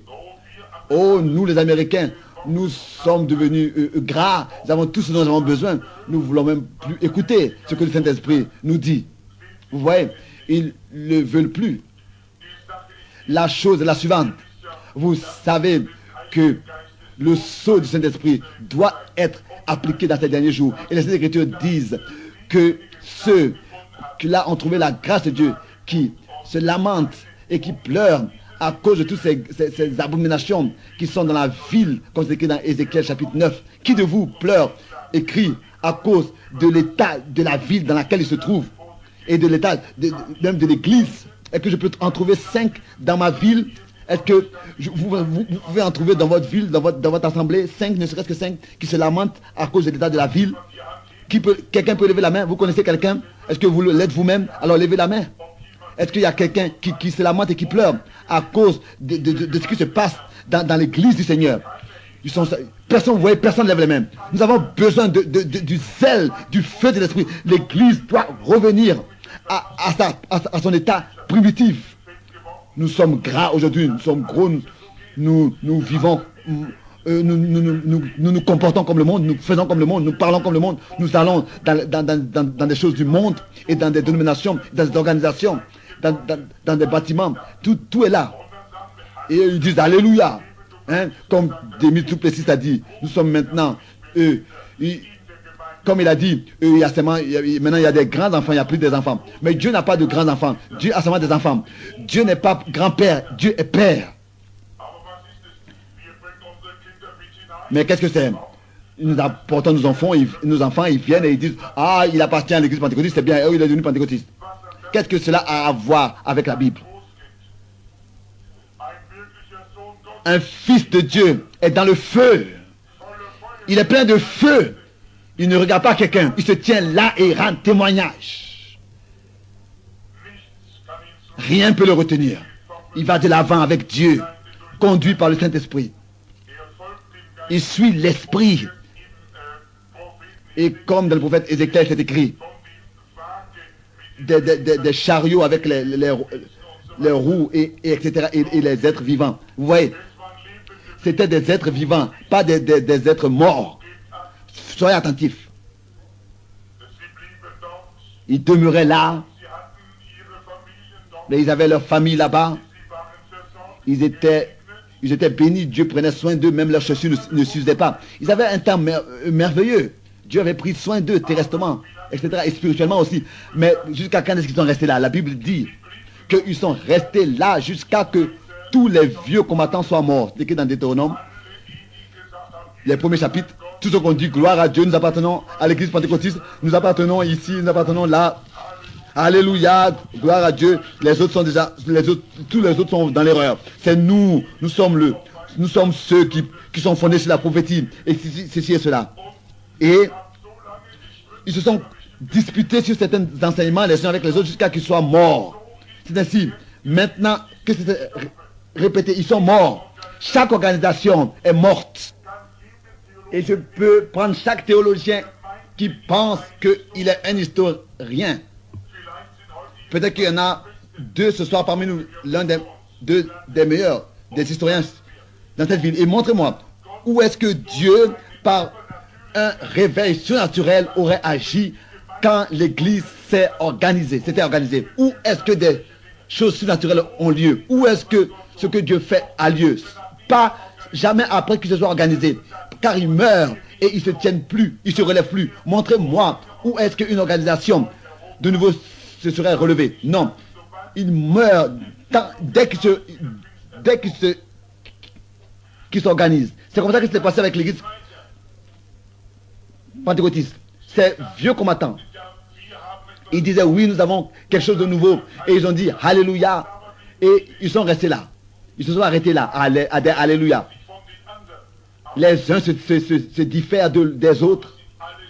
Mais ils sont tous morts. Je ne peux plus retenir mes paroles. Je dois prononcer la parole que je reçois de la part du Seigneur. Ils sont tous morts. Et ils sont restés. Et il nous est dit de ne pas suivre le même exemple. Tout est mort. Qu'est-ce que c'était? Il y en a un qui est venu un jour de parmi eux. Et il a dit, mais ce n'est pas tout ce qui est écrit. Qu'est-ce qu'ils ont fait? Ils étaient toujours jour par jour sur le même fondement, toujours de nouveau. Et ils tournaient autour de la même montagne, jour au jour. Lisez dans Deutéronome 2, verset 3. Toujours, ils répétaient Actes des Apôtres 2, verset 4, Actes des Apôtres 2, verset 4, etc., etc. Recevez cet esprit, parlez en langue, louez soit Dieu. Et ils pensent que c'est tout. Toujours de nouveau, la même chose, toujours de nouveau, la même chose. Bien sûr que c'est en ordre. Mais pourquoi est-ce que vous restez toujours là? Pourquoi est-ce que vous tournez là autour du même verset et vous n'allez pas de l'avant? Est-ce que c'est tout? Ils disent, oh gloire à Dieu, j'appartiens à l'église pentecôtiste, j'appartiens à ceci. Toujours la même chose. Baptiste, méthodiste, catholique, luthérien, tout ce qu'ils ont déjà fait. Et tous sont morts sur leur chemin. Vous voyez? Je sais que c'est difficile. Vous ne pouvez pas saisir ces choses. Mais je sais que c'est la vérité. Ce que les églises ont besoin aujourd'hui. Ce que l'église a besoin aujourd'hui, c'est une dose bien serrée de l'évangile original. Que tout leur soit ôté. Ce dont nous avons besoin aujourd'hui, c'est de la puissance du Saint-Esprit, de revenir à l'Esprit de Dieu, à la parole de Dieu. Car dans l'Ancien Testament, c'était un symbole du Nouveau Testament. 40 ans plus tard, encore, Actes des Apôtres 2, verset 4. Actes des Apôtres 2, verset 4. Après 40 ans, toujours la même chose, toujours la même chose. Loué soit Dieu, ils disent Alléluia, disent-ils. Ils sont déjà morts et raides, presque. Oui, ils disent nous avons ceci, nous avons fait ceci, nous avons fait cela, et Dieu est avec nous, etc. Oh, vous pauvres rétrogrades, qu'est-ce qui se passe avec vous? Est-ce que vous ne vous ressentez pas misérable? Comment est-ce que vous pourrez aller où l'Esprit veut vous conduire? Vos organisations ne vous le permettent pas. Vous avez comme ça mis un point dans ce que vous devez croire. Nous avons mis une virgule. Car c'est pas il n'y a pas seulement ce que vous croyez qui est là. Il y a encore plus à croire. John Smith, Wesley, Campbell, beaucoup ont cru plusieurs choses et ont mis un point dans ce qu'ils croyaient au lieu d'être ouverts pour plus et aller de l'avant. Morts dans les chemins dans lesquels ils sont allés. Au lieu maintenant d'aller dans les plénitudes de la bénédiction de Dieu. Qu'est-ce qui s'est passé? Un jour, le vieux Josué est venu, car lui, il croyait chaque parole. Il disait, tout est vrai, bien sûr. Il a ses promesses qu'il a retenues. Mais ce n'est pas tout. Nous avons les raisins, les grappes de raisins, mais ce n'est pas tout. Là, il y a tout un pays plein de fruits. Pourquoi est-ce que nous restons ici, toujours autour de cette montagne? Est-ce que nous ne pouvons pas aller de l'avant? Amen. L'église pentecôtiste est assise dans les organisations depuis 40 ans. Déjà, c'est déjà assez longtemps. Frères, nous voulons maintenant nous lever et sortir et aller de l'avant. Lisez Deutéronome 1, verset 20, à partir du verset 21 et Deutéronome 2 à partir du verset 1 jusqu'au verset 14 encore. Dieu nous a donné des promesses. Il a dit les œuvres que j'ai faites, vous les ferez. Les mêmes bénédictions, la même puissance, la même vie, la même puissance. Tout est là. Tout est devenu et resté la même. Mais qu'est-ce que vous devez faire? D'abord, vous devez venir au Jourdain, mourir à vous-même et à vos doctrines et à vos façons de voir et à vos pensées et à tout ce qui est propre. Rappelez-vous de cela. Il disait, vous faites que tourner autour de cette montagne. Vous êtes arrivé jusqu'à la limite du pays, jusqu'à la frontière du pays. Vous savez que c'était la montagne qui appartenait à... C'était dans la montagne de Séhir qui appartenait à Ésaü. Et ils ont dit, si vous voulez passer par là, vous devez payer, etc. etc. Ne restez pas là à la frontière, car je ne pourrai pas vous bénir. Vous devez passer par la frontière. Méthodiste baptiste, Deutéronome 2, verset 8, elle appartenait à Ésaü. Vous savez, dans chaque réveil, il y a toujours des jumeaux qui ont apparu. Ça n'a pas d'importance. Où et quand. Comme Ésaü et Jacob. Les deux étaient des fils d'Isaac. Ésaü, un homme du désert. Il était religieux. Il prenait soin de son père. Il était un homme bien. Mais Jacob, il avait le discernement. Il savait que le droit de naître signifie tout pour lui. Et il a fait tout pour le recevoir. Ça, c'est l'homme spirituel aujourd'hui. Vous avez votre Ésaü. Ésaü qui fait tout ce qu'il peut. Ésaü qui fait tout ce qu'il peut. Mais il ne va pas assez de l'avant. Il reste quelque part. Mais Jacob, il ne s'est pas retenu à ce que Ésaü faisait. Il est allé de l'avant. Nous ne devons pas aussi nous retenir à ce que les gens font. Nous devons aller de l'avant. Et vous, est-ce que vous ne reconnaissez pas ce qui s'est passé pendant ces 40 ans? Vous, frères, est-ce que vous voulez encore rester là encore 40 ans et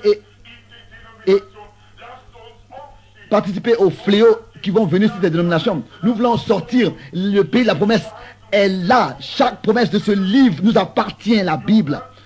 Le Jourdain veut dire mort. Vous devez mourir à vous-même, au vieil homme et à ses œuvres avant de pouvoir entrer dans le pays. Les gens sont tièdes aujourd'hui. La Bible dit, l'église est tiède. Et autrefois, ils sont en train de tourner seulement autour de la montagne. Ça allait bien pour eux, ils avaient assez à manger. La manne descendait du ciel, tout était bien. Mais ils n'étaient toujours pas encore dans le pays de la promesse. C'est comme ça aussi avec l'église de la Odyssée maintenant. Ils sont bénis, l'église de la Odyssée, ils sont bénis. Et Dieu leur a donné plusieurs choses. Mais ils ne sont pas encore dans le pays de la promesse. Ils n'étaient pas dans l'état pour pouvoir y entrer. Vous voyez? Et nous devons sortir de cet état qui ne nous permet pas d'y entrer. Et autrefois, justement, le temps est arrivé où Jésus a dit, maintenant vous devez vous détourner et aller vers le nord. Ils étaient en train de tourner autour de la montagne. Et bien sûr, qu'est-ce que c'était? Il y avait Moab. Et Moab était une organisation. Bien sûr, Moab au verset 9 de Deutéronome 2. Et il a donné aux méthodistes leur place, aux baptistes leur place, aux pentecôtistes leur place. Et rien contre cela. Mais ne vous arrêtez pas à cela. Dites que Dieu te bénisse, mais ne vous arrêtez pas à cela. Allez de l'avant. Souhaitez à tous les bénédictions de Dieu, mais ne vous laissez pas retenir par ces choses. Allez de l'avant, vous. Allez de l'avant jusqu'au jour d'un. Bon. On dit, oh, reste ici, écoute. Non, j'écoute rien.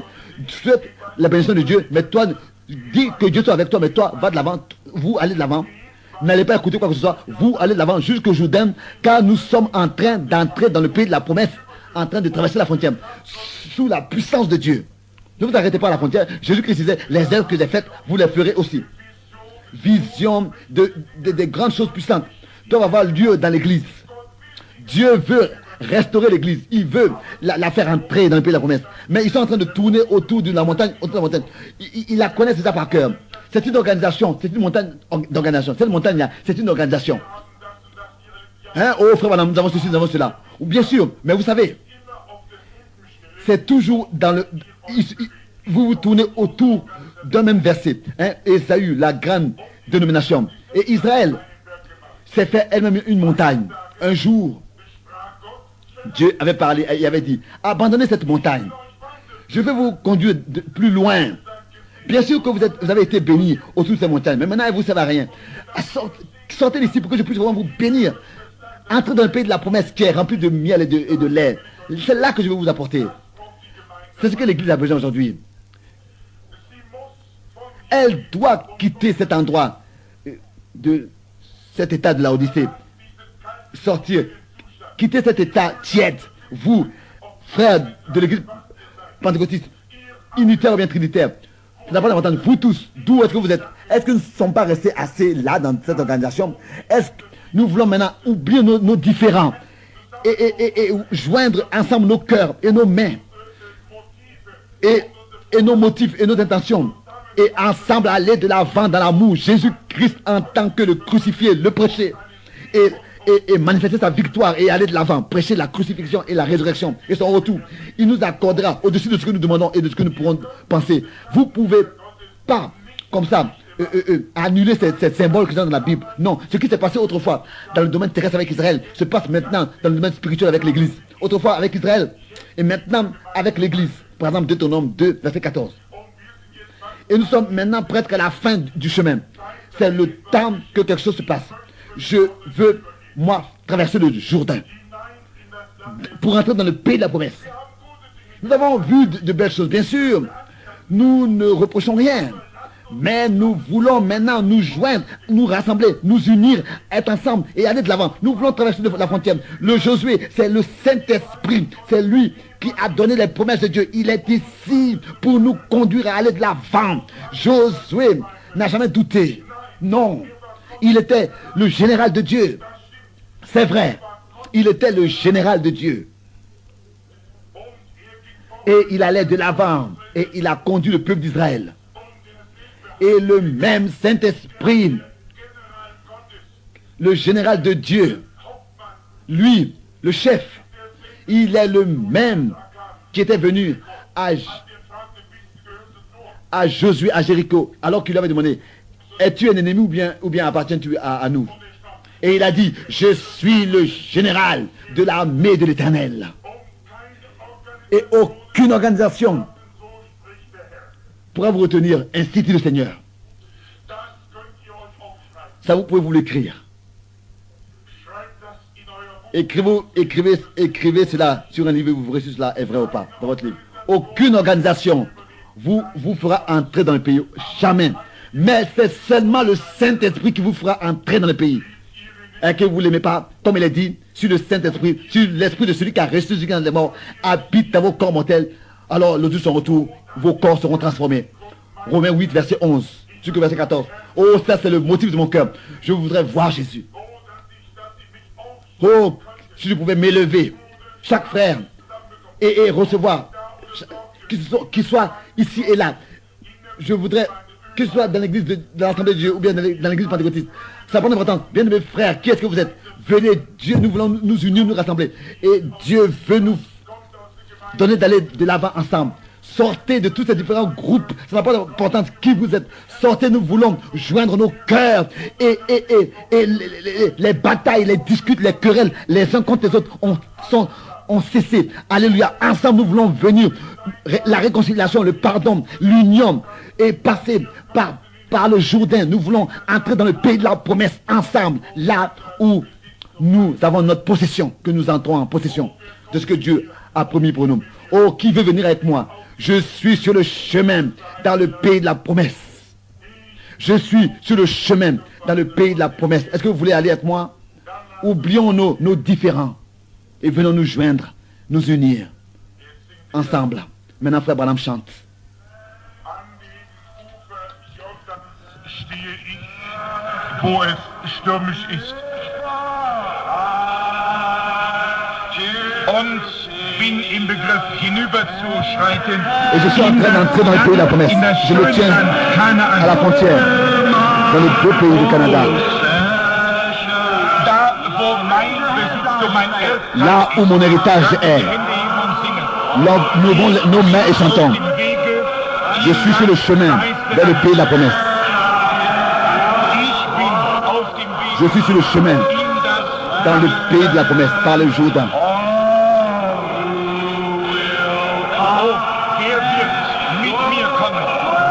Oh, qui viendra avec moi? Je suis sur le chemin vers le pays de la promesse.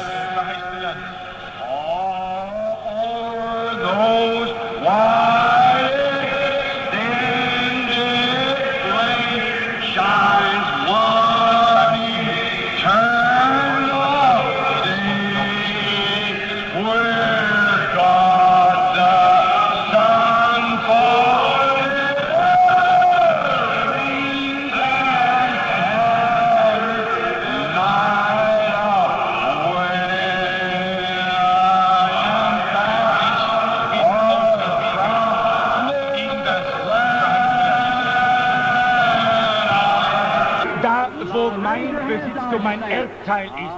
Lass uns die Hände heben und singen. Ich bin auf dem Wege in das verheißene Land. Ich bin auf dem Wege in das verheißene Land. Oh, wer wird mit mir kommen und mit mir hinübergehen? Ich bin auf dem Wege in das verheißene Land.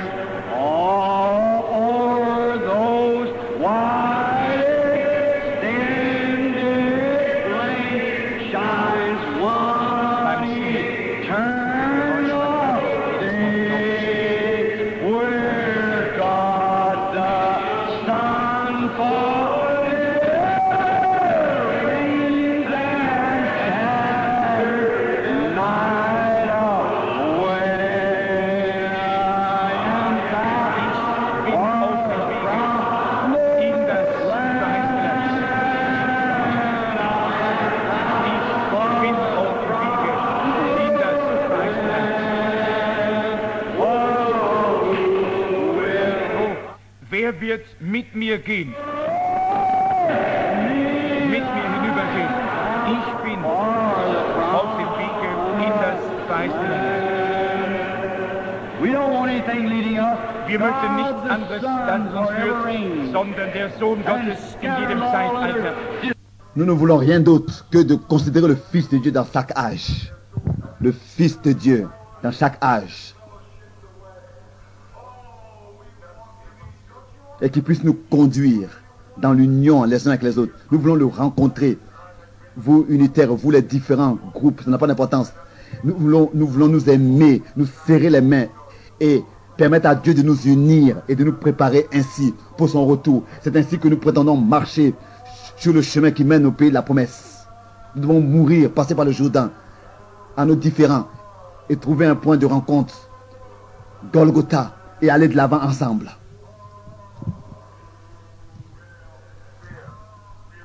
Qui ira avec moi dans le pays de la promesse? Sohn Gottes in jedem Zeitalter. Und dass uns führt. Wir möchten ihm begegnen. Ihr Einheit, Zweiheit, Dreiheit, Methodisten, Baptisten und schüttelt einander die Hände und sagt, Gott segne euch. Ich bin auf dem Wege zum verheißenen Land. Ich bin auf dem Wege.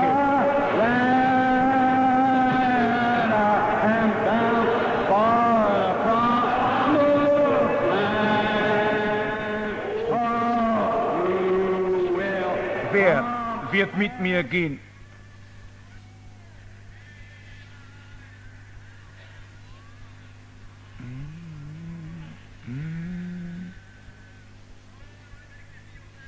Oh, fühlt ihr nicht besser?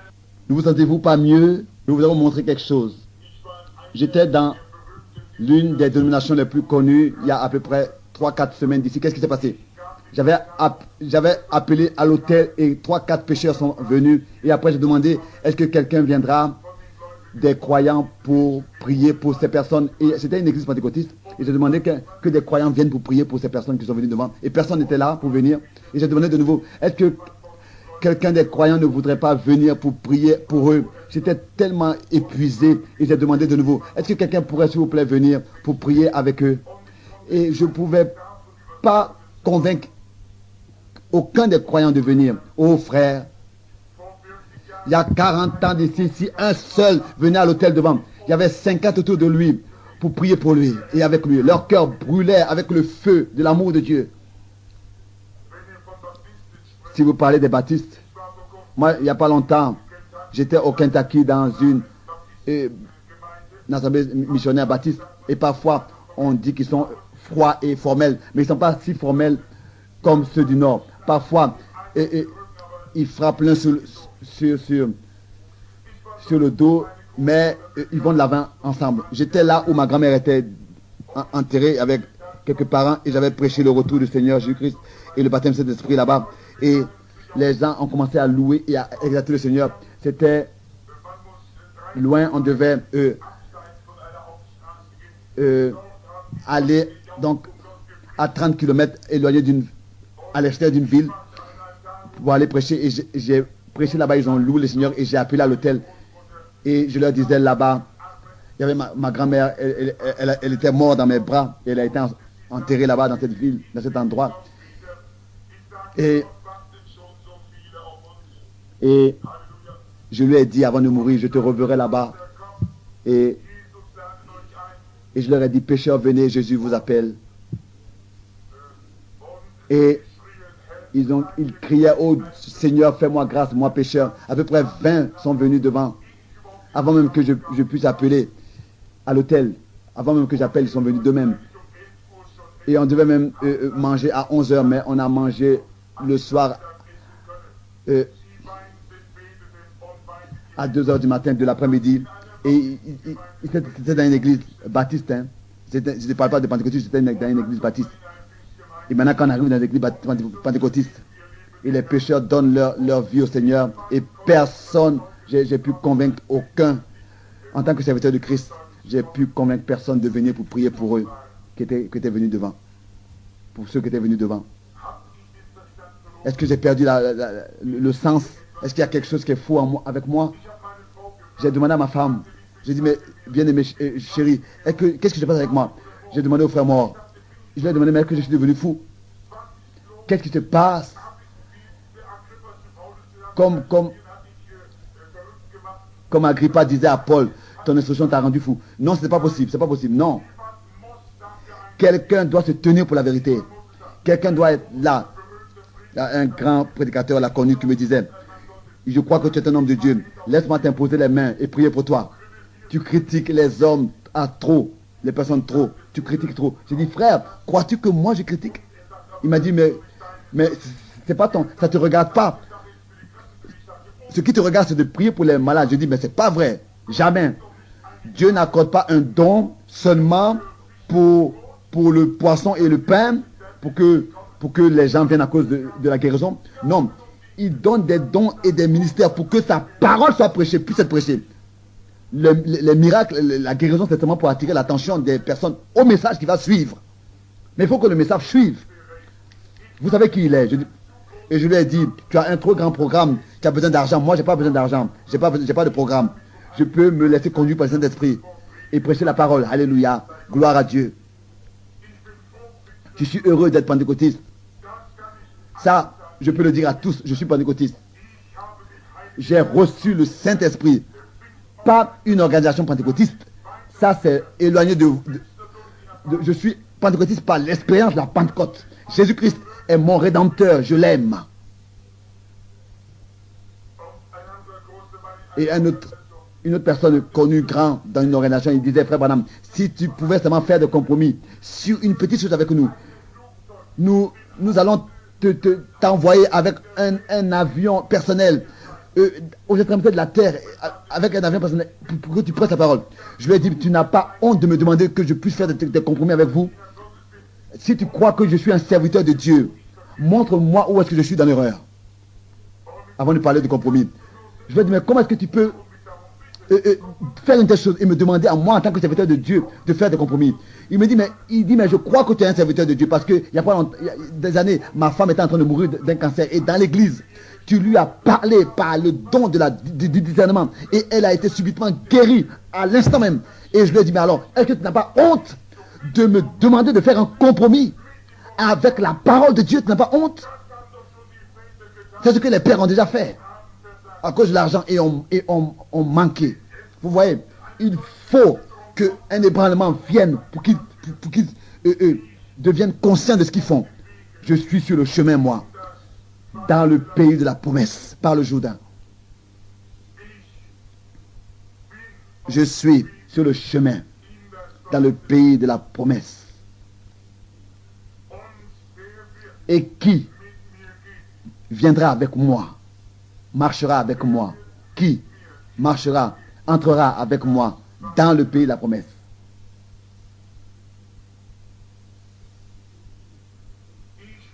Je suis sur le chemin dans le pays de la promesse. Je suis sur le chemin dans le pays de la promesse. Oh, qui viendra et ira avec moi dans le pays de la promesse?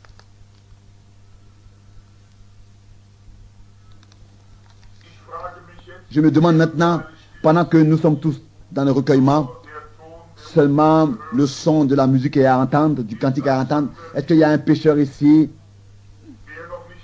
qui n'a pas encore expérimenté de ce que j'ai parlé, et croit que c'est la vérité, que Jésus-Christ est le Fils de Dieu et que la colère de Dieu l'a frappé et qu'à Golgotha il est mort pour nous pécheurs? C'est la colère de Dieu qui l'a fait mourir. Il est mort à votre place. Il est mort votre mort pour que vous soyez sauvés. Il a reçu à votre place la colère de Dieu. Je vous demande de venir à l'autel pour être réconcilié avec Dieu par Jésus-Christ. Si vous êtes membre d'église et que vous n'avez rien d'autre en dehors de votre organisation, même si vous êtes pentecôtiste, méthodiste, baptiste, catholique, juif ou quoi, ou orthodoxe, quoi que vous soyez,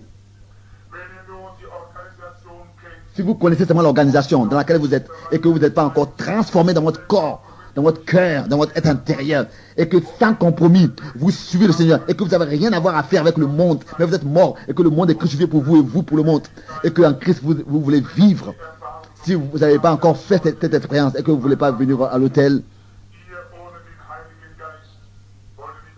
vous qui n'avez pas reçu le Saint-Esprit, et vous qui voulez le recevoir, est-ce que vous ne voulez pas venir pendant que nous chantons, vous tous, les pèlerins qui avec nous veulent entendre ce cœur et être d'accord avec la parole de Dieu? Venons, allons ensemble dans le pays de la promesse. Je suis sur le chemin. Je vous invite tous à venir. Ça dépend de vous ce que vous décidez. Je suis sur le chemin vers le pays de la promesse. Que Dieu vous bénisse, frère. Oh, qui viendra et ira avec moi pour entrer dans le pays de la promesse?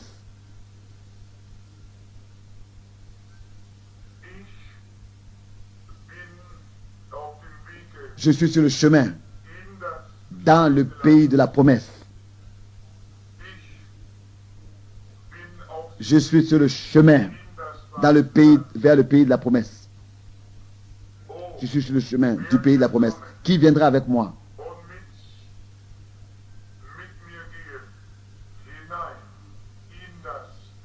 Dans le pays de la promesse, pour entrer dans le pays.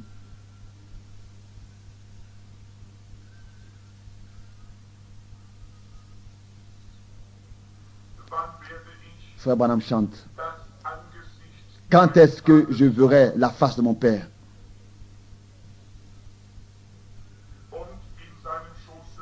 Et que je me reposerai dans son sein. Je veux vous dire, pendant que nous chantons maintenant,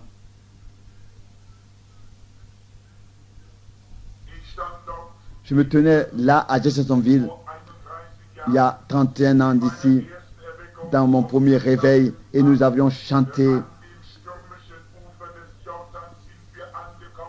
ce cantique qui dit que au bord du Jourdain, avec la tempête, nous sommes arrivés et nous avons vu à la frontière du pays qui est beau, et là-bas est mon héritage. Et l'après-midi, j'ai baptisé 500 frères et sœurs en tant que prédicateur de l'église baptiste. Et subitement, j'ai vu quelque chose alors que j'étais en train de baptiser la 7e personne. Je regardais et la colonne de feu est descendue et la voix a retenti, tel que Jean-Baptiste a été envoyé comme avant la venue du Christ, ainsi que la première venue du Christ, ainsi que ton message ira dans le monde entier comme précurseur du retour du Christ. Et c'est ainsi que toute la presse et tous les journaux s'est allé jusqu'au Canada. Tout cela a été publié et la presse partout a été propagée. Et voilà, frère, ces promesses sont vraies. Ce cantique qui dit, je me tiens au bord du Jourdain et je regarde déjà dans le pays glorieux. Oh, nous voulons entrer dans le pays de la promesse. Je me tiens dans le Jourdain et je regarde dans le pays. Ici, il y a des personnes qui veulent trouver Dieu, qui veulent entrer dans le pays de la promesse. Peut-être que vous, prédicateurs, vous, frères, qui avez un fardeau dans votre cœur pour les autres, est-ce que vous ne voulez pas venir aussi vous placer là? Et vous qui voulez aussi recevoir et accepter Christ, est-ce que vous ne voulez pas aussi venir? Venez, tenez-vous là et autour de la table de l'autel. Femmes, hommes, enfants, ils veulent en tant que sauveur personnel accepter Christ Jésus. Oh, nous voulons nous tenir là au bord du Jourdain. Moïse était là et il regardait dans le pays, mais il lui a pas été permis d'entrer parce qu'il avait manqué. Josué a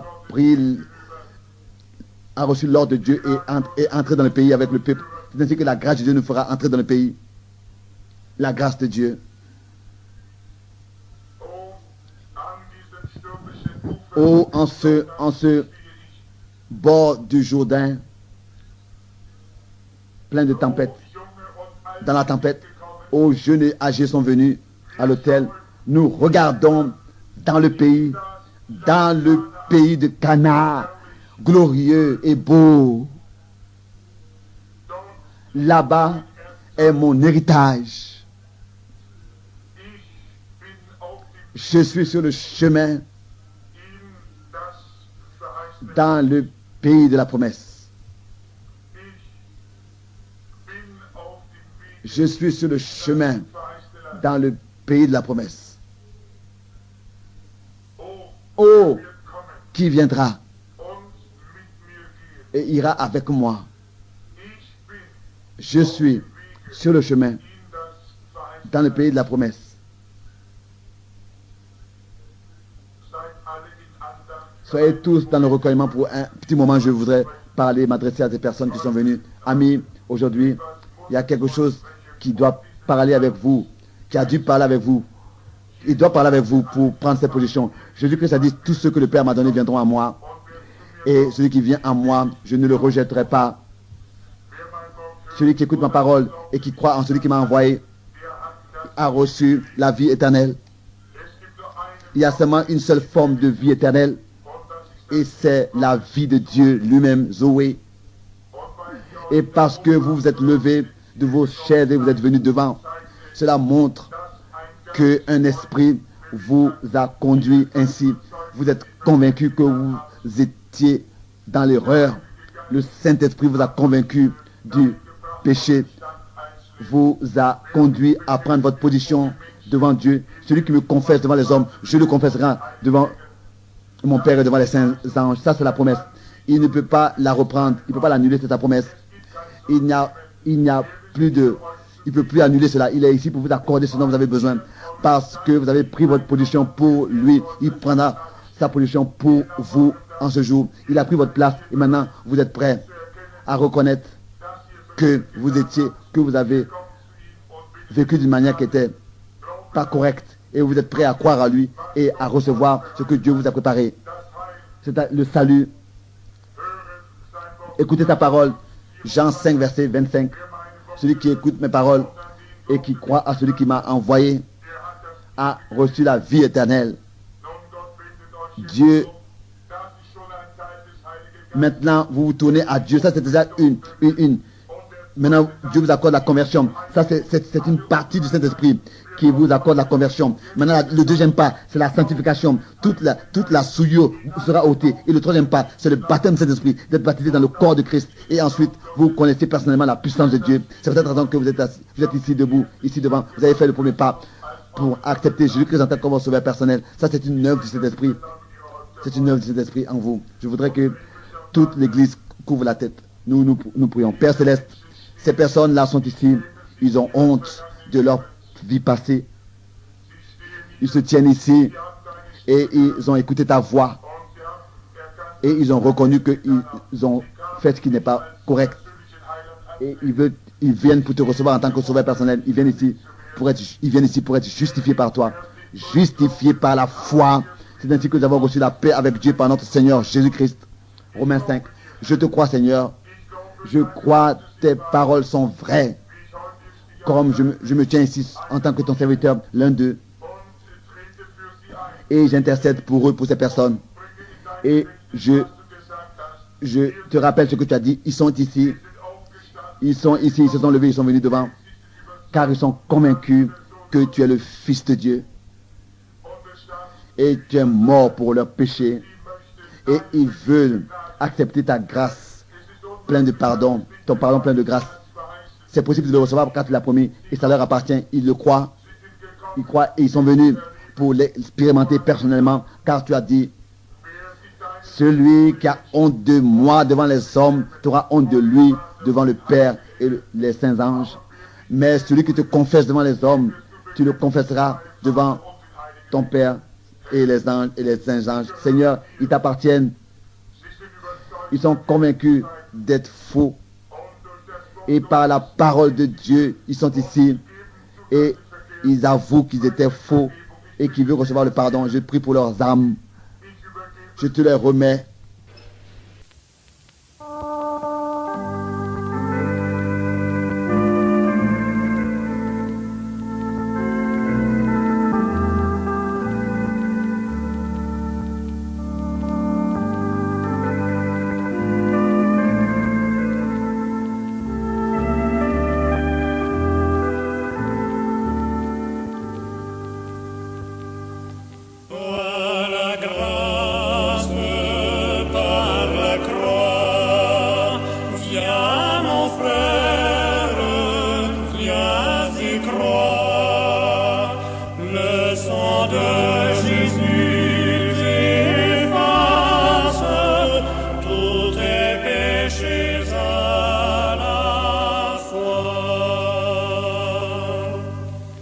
Voudrais-tu goûter